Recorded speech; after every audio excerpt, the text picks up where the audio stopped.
Welcome to HIV Hope and Charity, a podcast series brought to you by TVPS, a charity that's been supporting people affected by HIV since 1985. I'm Sarah. And I'm Jess, and we work for TVPS. And our aim is to get as many people as possible HIV educated. If you like the podcast, please rate, subscribe, and leave us a review wherever you listen to your podcasts. Hello. Hi. Is that how we're starting this week? Not sure I like it. It's a bit abrupt, wasn't it? It was a little bit much. Oh, well, we've had a busy day, busy morning. It has been, hasn't it? Welcome to an HIV Heroes edition, I'll say. That's normally your bit, you know. Oh, gosh. Well, you can tell the kind of day we've had. Yes. We've been all over the place today. Yeah, so we should probably explain it's been a drop-in day at our centre where we offer HIV support, and it's been amazing to see everyone, hasn't it? But goodness, it's been manic. It has. I think it takes a lot to get back into the swing of things, because we've worked from home we've done doorstep visits, haven't we? And we've done bits and pieces with service users, but we've not spent whole days in the office for a long time. Yes, yeah. And when everyone's in, and we also have some fantastic volunteers who cook the most delicious food. So they've been in today as well. So yeah, lots of moving parts suddenly that normally we don't have. But yeah, no, it's been good. But might explain why Sarah opened today's episode with, hi! I'm over all the niceties now. Because we're at the end of the day. I'm just like, let's just do this. Okay. What do you have for me this week? Well, you are going to love this week's HIV Hero because... Wait, is it 80s? Just got to check. No, not really. Okay. No, not heavily based in the 80s. So I'm out of my comfort zone. I mean, you really are out of your depth. That's one reason why you're going to love it. But you're also going to love it, because I know you love this person. It is Jonathan Van Ness. Oh, no, I love JVN so much. Oh, is that how I should refer to him? Well, I think you can refer to him as either. I tend to say JVN, I can't lie, but I think that's because I'm a bit of a extra fan. I think I introduced him quite well there. Do you know what? I think I should consider voiceover work. Do you think? Especially given how you started today? Is that what's making you think that? Because I'm not sure we're hearing the same thing. Strike that off my podcast CV then. Marvellous. Oh, I do love him though. And he's done all sorts of stuff, hasn't he? Like, obviously I knew him initially from Queer Eye. That's where I got introduced to him. But then I found he does an amazing podcast called Getting Curious. It's so good. So many different topics. I've learned. I listened to a whole one about bees. I learned so much about bees. Oh, yeah. He is an amazing person. Well, tell me. Take me on the journey. Okay. Well, I would say, do you know what? I think it's quite tricky when we're choosing our HIV heroes not to go for someone just because they're famous. True. So there's got to be more of a criteria, hasn't there? And there's got to be something that makes them stand out. And for me, there's got to be something that either resonates with me or evokes a lot of emotion. Now, mostly anger for you when we've been looking at different heroes in the 80s. In the 80s, yeah. Can we just clarify that, please? Because you're making it sound like if someone's just started listening to this and you're like, every podcast just evokes anger. No, just to say, Sarah mainly tells me about horrendous things from the 80s, often that some of the terrible governments of that time have done. Yes. And I react with disgust and appall. I don't even know if that's a phrase. I don't even think that's a word. I am full of appall. Well, I suppose I was thinking I'm appalled, so I'll just shorten it. I appall. I mean, if I'm striking voiceovers off my CV podcast, for you it's just the spoken word. Just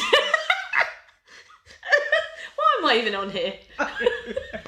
We can discuss that later. Anyway, when I was looking at Jonathan, the feeling I had was protectiveness, almost like a mothering instinct because of his journey through life. And also envy because of his hair. Oh, do you know, for me, it's the moustache. Oh. So beautiful. As well as the hair, obviously. Oh, I think his hair's amazing. And as you know, I mean, my hair falls very much below the expectations of what it should do. As you know. So when I see someone with great hair, I just feel very jealous. How have they cultivated a relationship with their hair that I've never been able to achieve? That's unattainable to you. Yes, for me. Yeah. So I don't agree with that, to be fair. I think you've got nice hair. Well, I think you have to say that now, but let me be truthful. My hair never does what I want. So if we learn anything from today, it's that my hair disappoints me on a daily basis. And you'll never be a my voiceover moustache, person. though, my moustache is okay. Always on point. Oh, just absolutely. like JVN. Yes. Exactly. That's the the benchmark.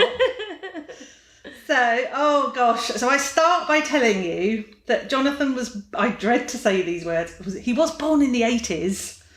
Okay, so there is a little bit of 80s Well, it in is here. a criteria for my But for me, that's a bonus. Yeah. That's a positive for the 80s tick. Yes. I was also born in the 80s too, so I feel like well done me and JVN. Yes, you were born in a brilliant decade.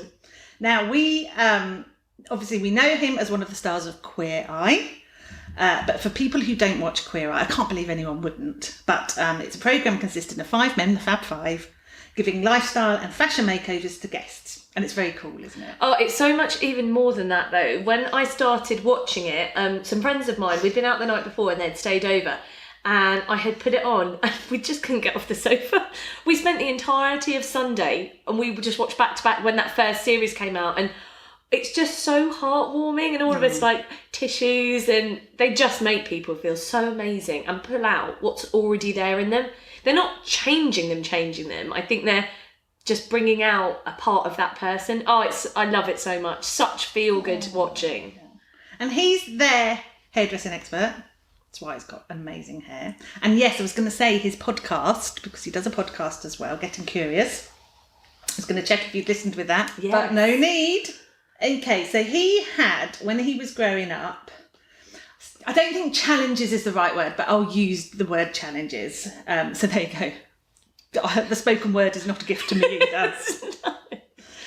So we'll stick with it. So when he was younger, he has always been very comfortable in his own skin, and he loved to dress up. He loved trying on high heels, nail varnish, using scarves as skirts, all that kind of stuff. Just experimenting with his look. But back then, because we are in the 80s, of course not everyone appreciated his experimentation, and he learnt very quickly that he should do so behind closed doors. Oh, it's just heartbreaking, isn't it? That anyway, just how you want to be, you have to learn that you have to hide it at a time like that. Or modify it. Yeah. So he was quite young back then, and he's having to learn how to navigate those reactions to him just being himself. Now, years later, he realised he was gender non-conforming and non-binary, but at the time, he didn't know that.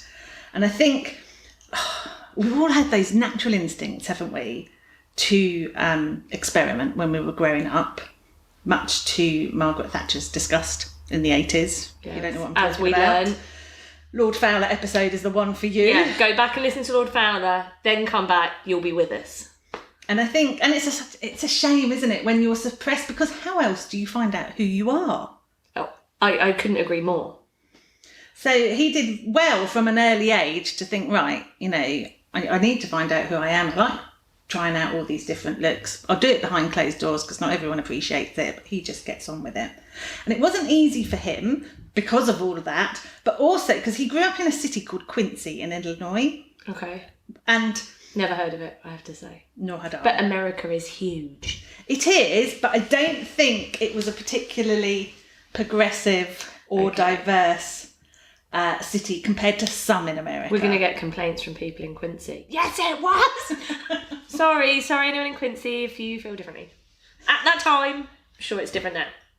Oh, I'm sure it is. Yes, now they must be extremely diverse. But back then, I'm not sure that they were in the same place or the same kind of way that, places in the UK weren't like that. Yeah, of course. Especially kind of outside of the major cities. Anyway, I was reading... I literally have to butt in here because do you like how I assumed that there would be people in a tiny town or small, medium, who knows, in Illinois in America that would be listening? I addressed them there. You did? That's my hope. I'm like, that's projecting, I'm manifesting. It's going worldwide, baby. And I didn't challenge you. I thought, I'm going to let you have this little podcast bubble that you're in. Sorry, I would let you continue. Okay, well, we're stuck because I was looking, there's an article in The Guardian. It was written by Aaron Hicklin in September 2019. It's a really good article.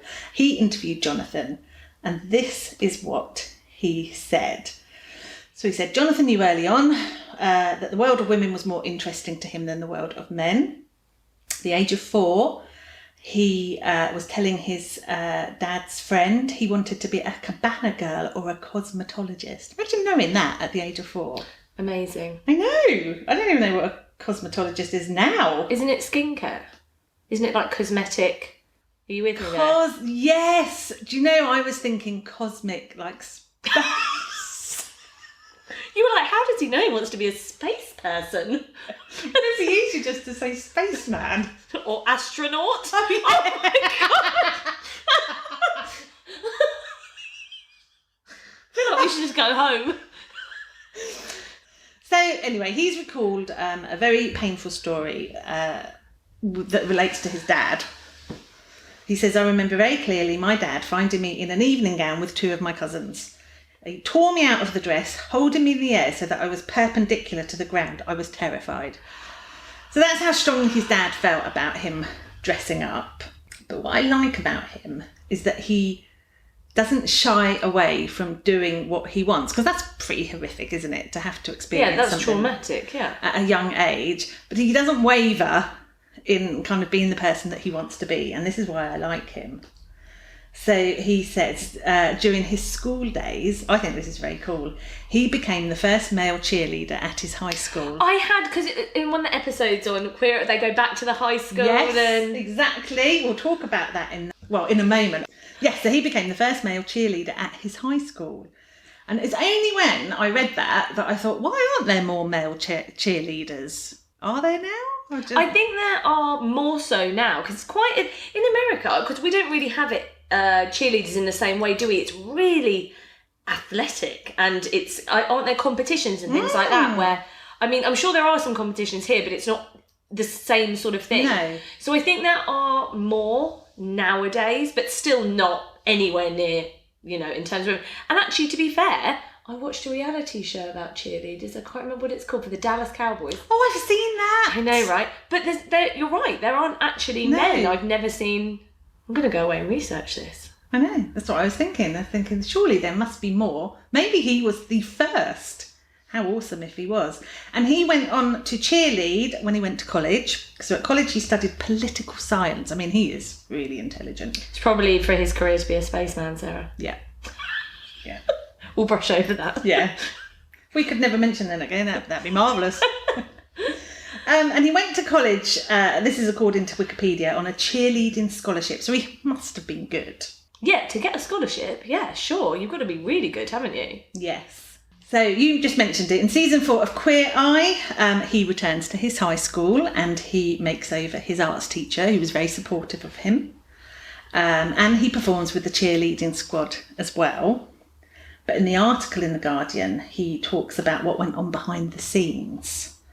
So he says everything wasn't as it seemed. So a few weeks before the Fab Five arrived, the school had asked parents to sign permission slips so the children could appear on camera.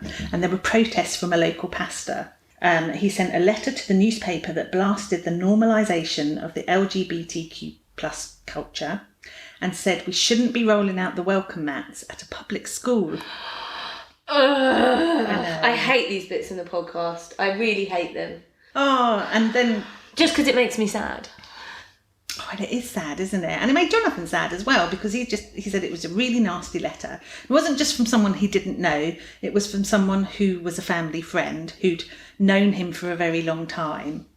And it made him realise that we've not really come as far as he wished and kind of hoped that we would have done. Yeah. So that's quite a poignant moment for him. So I was right in my comments to Quincy might not have changed. Oh, wait, no, college. College would have been somewhere different. No, this is his school. But don't they call them the same thing? I'm so confused by American high school and / college education. I mean, what this podcast episode is highlighting to the world is that our knowledge of most things is pretty grim.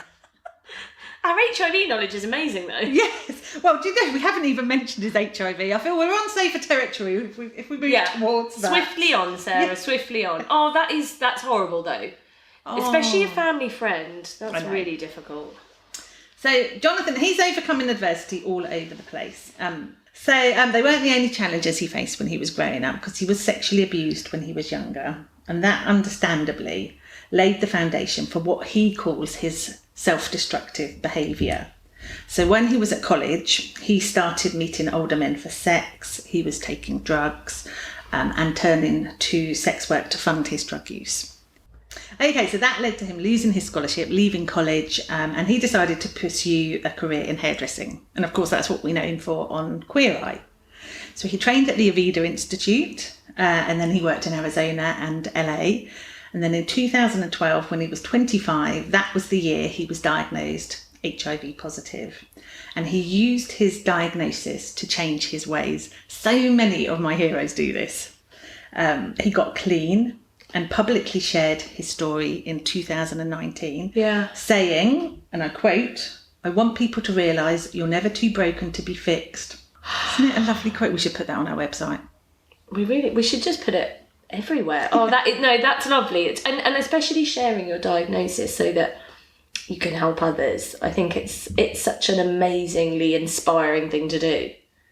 I think it is too. And actually, I mean, I've kind of sped through his life really here, but if you go back and unpick what happened during his childhood, during his adolescence, these are really big kind of issues that he's got going on. And I think they must have given him the courage to then make a decision like this, to say, right, you know, I've been diagnosed HIV positive, I'm going to use this in a positive way, change my life and help other people change their lives. Yes, and he's such a role model in speaking up and how he is. I know we featured him on, actually he watched one of our Instagram stories twice actually, because I mentioned him and I was absolutely over the moon. But he speaks up often about being positive and being undetectable and what that means. And, you know, it does make a difference to have someone who has a platform saying those things. People listen.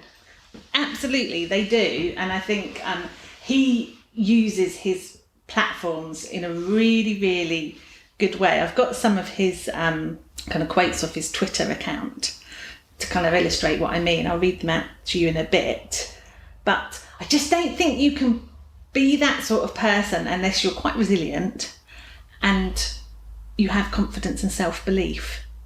Definitely. I just think, and he, you know, those are the kind of qualities that I think we all want in life, isn't it? To be able to kind of stand up and speak up, not just for yourself, but for others as well. And I think he does it really, really, really well. Now, he is, as we've said, he does speak up about HIV and he's a very strong advocate for those living with HIV.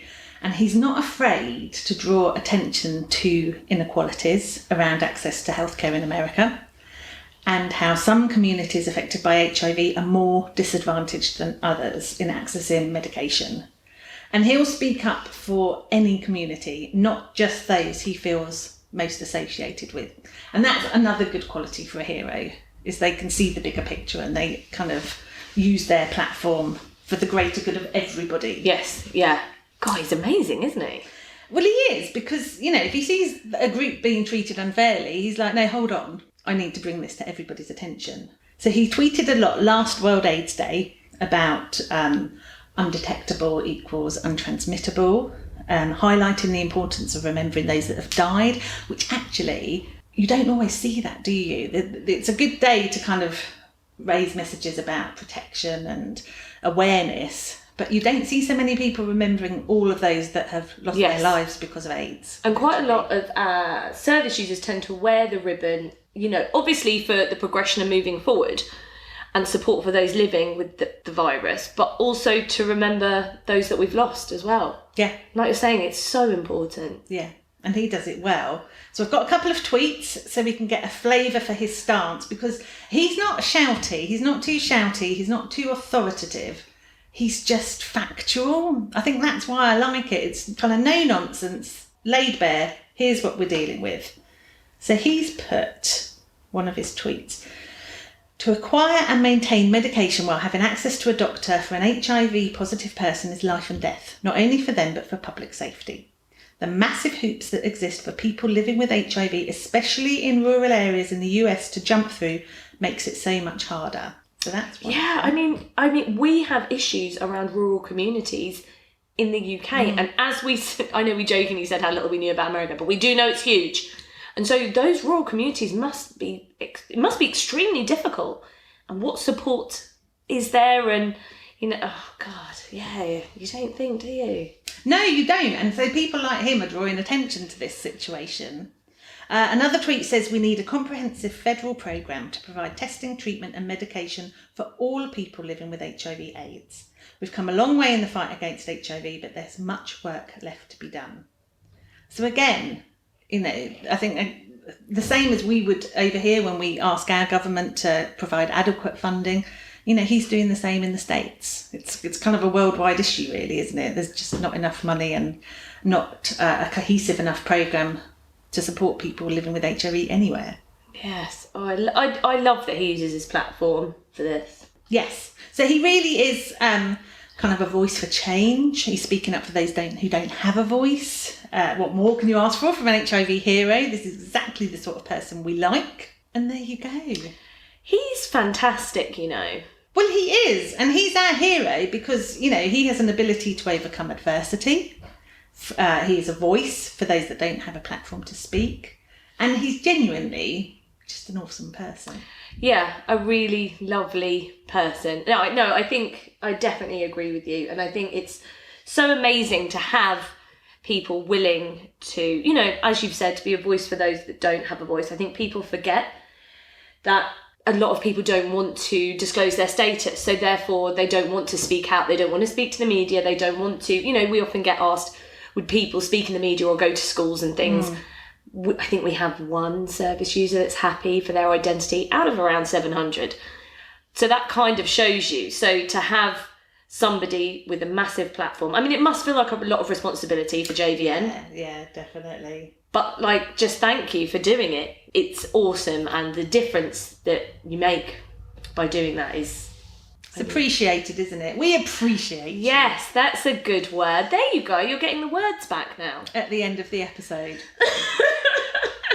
Thank you so much. Do you know, I really didn't know any of that. I knew that he'd done a bit of cheerleading, but I really had no idea that he was on a scholarship. I know. That's awesome. I know, very sporty, very intelligent. Yeah. All-round good guy. And definitely check out Getting Curious because it's a fantastic podcast and you learn all sorts. It's basically anything and everything that he's curious about and he learns about it. Really? I bet he never has trouble getting his words out. Probably not. Or referring to things by the wrong names. Probably not. Just us. But, it's been a busy day. Well, I think he probably has a busier day than us. Yeah, that's true. Every week we're like, we should do more. Yes. We should do more, Sarah. Again, we should do more. But yes, thank you so much. And I look forward to hearing the next one. You're welcome. Thank you for listening to HIV Hope and Charity. If you'd like to know more about the work that we do, visit tvps.org.uk. And please like, subscribe and rate the podcast if you enjoyed it.